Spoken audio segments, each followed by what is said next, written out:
Marilah mendengarkan pembacaan Injil pada hari ini. Tuhan bersamamu dan bersama rohmu. Inilah Injil menurut karangan Santo Lukas. Dimuliakanlah Tuhan. Ketika kanak-kanak Yesus dipersembahkan di bait Allah, ada di situ Ana, seorang nabi perempuan, anak Fanuel dari suku Asher.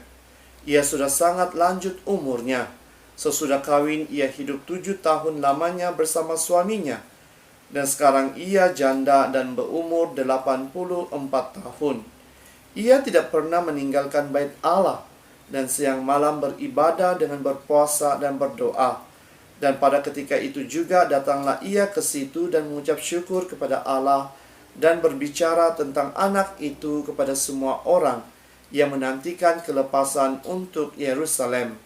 Dan setelah selesai semua yang harus dilakukan menurut hukum Tuhan, kembalilah mereka ke kota kediamannya, yaitu kota Nazaret di Galilea. Anak itu bertambah besar dan menjadi kuat, penuh hikmat dan kasih karunia Allah ada padanya. Demikianlah Injil Tuhan. Terpujilah Kristus. Saudara dan saudari yang seiman dalam Yesus Kristus, di dalam pembacaan Injil pada hari kemarin, kita dapat mendengar bagaimana Simeon memuji dan memuliakan Allah karena dia telah melihat bayi Yesus dan dia mengatakan bahwa biarlah dia pergi dengan damai sejahtera. Dan Injil pada hari ini sekali lagi kita mendengar mengenai Ana. Dia adalah seorang yang seringkali pergi ke bait Allah, dan dia juga mengatakan sesuatu kepada bayi Yesus.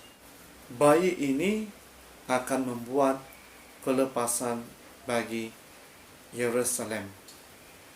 Bagi kita, tentu sahaja apabila seseorang yang kita tidak kenali berkata sesuatu kepada diri kita maupun keluarga kita, kita sudah pasti akan tertanya-tanya. Malahan kadang-kala kita bingung dengan apa yang diperkatakan mengenai kita. Karena kita tidak mengetahui apa-apa, kita tidak mengenali siapa orang yang berbicara itu. Begitu juga dengan keluarga Maria Yusuf. Mereka tidak mengerti apa yang diperkatakan oleh Simeon dan juga Ana, sehingga kan mereka hanya simpan di dalam hati sahaja. Tetapi apabila Yesus meningkat dewasa dan dipenuhi dengan Roh Kudus, lama-kelamaan kedua orang tua Yesus ini mengerti apa yang diperkatakan oleh Simeon dan Ana, karena mereka mengetahui bahwa Allah telah menggunakan Yesus untuk bersaksi baginya. Jadi saudara dan saudari, diri kita juga boleh menjadi saksi kepada semua orang melalui perbuatan kita, perkataan kita, dan tingkah laku kita. Biarlah melalui kasih Yesus yang diberikan kepada kita itu dapat kita kongsikan kepada semua orang yang mau mempercayai Dia. Jadi di dalam Injil pada hari ini ada beberapa perkara yang dapat kita pelajari. Yang pertama, kita harus mengetahui bahwa kita semua lahir di dunia ini mempunyai misi yang khusus yang diberikan oleh Allah kepada kita semua.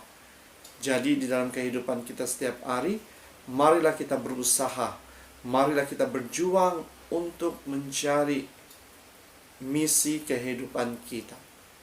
Marilah kita mencari bagaimana cara kita untuk bersaksi kepada Yesus. Jadi saudara dan saudari, marilah kita renungkan diri kita setiap hari, agar diri kita dapat menjadi berkat kepada semua orang. Yang kedua, setiap kita mempunyai potensi-potensi atau karakter-karakter di dalam diri kita. Oleh itu, membuka telinga kita, membuka hati kita untuk mendengar apa yang diperkatakan oleh orang lain mengenai diri kita. Kita harus bersedia untuk menerima teguran agar kita dapat memperbaiki kehidupan kita, diri kita, dan untuk terus maju ke hadapan. Biarlah melalui orang lain kita dapat mengubah diri kita untuk menjadi orang yang lebih baik. Yang ketiga, kita harus menjaga perhubungan kita dengan Allah, agar melalui perhubungan pribadi kita ini, kita juga dapat membawa damai sejahtera bagi orang yang mau mendekatkan diri dengan Tuhan. Jadi, marilah kita menjadi contoh kepada orang lain, agar mereka percaya bahwa Tuhan itu sentiasa ada bersama-sama dengan kita. Jadi saudara dan saudari, marilah kita terus berdoa dan memohon agar Tuhan akan menggunakan diri kita untuk bersaksi baginya. Memang apabila kita mau bersaksi demi nama Tuhan Yesus, banyak cobaan dan dugaan yang akan kita tempuhi. Tetapi tetap bersabarlah, dan kita harus mengetahui bahwa Tuhan itu ada dan akan membantu kita setiap hari. Dalam nama Bapa, Putra, dan Roh Kudus.